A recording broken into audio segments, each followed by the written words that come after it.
Ya, terima kasih Anda yang baru saja bergabung bersama kami di seputar Bali Pagi akhir pekan. Seperti tadi apa yang disampaikan oleh Santi, di beberapa bulan nanti Iya. kita akan memiliki, atau di Bali tepatnya Betul. akan diselenggarakan beberapa event yang berskala internasional. Ya. Nah, pemirsa, penataan TPA Regional Sarbagita Suung mulai digarap menjelang digelarnya IMF World Bank Annual Meeting pada Oktober 2018. Bagian lahan TPA yang luas totalnya mencapai 32,46 hektar itu akan disulap menjadi ekopark.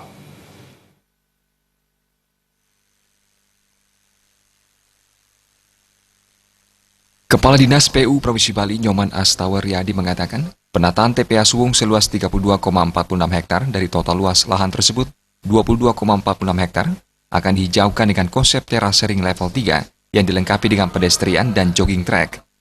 Sedangkan sisanya seluas 10 hektar akan dikelola sebagai TPA dengan konsep Sanitary Landfill Management dan Waste to Energy.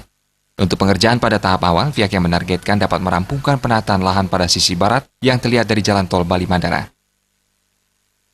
Setelah direvitalisasi, ditata kembali, artinya ditanami tumbuh-tumbuhan nantinya, itu akan berubah dia menjadi daerah yang hijau, dilengkapi dengan sarana jogging track, ya, karena per tingkatannya itu akan ada jogging track.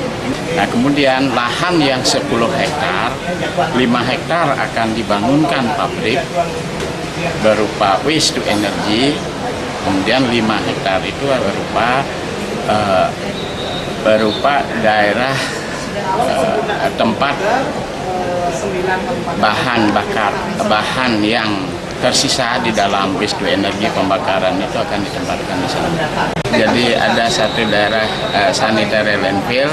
Jadi di dalam pekerjaan sekarang itu sudah disiapkan satu lahan untuk melakukan pembuangan sampah. Jadi itu tetap berjalan.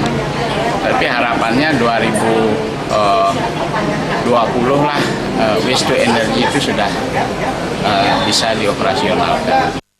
Nyoman Astawaryadi menambahkan penataan ini segera diikuti dengan pembangunan PLTSA di areal yang telah disiapkan. Joko Andika, Bali TV.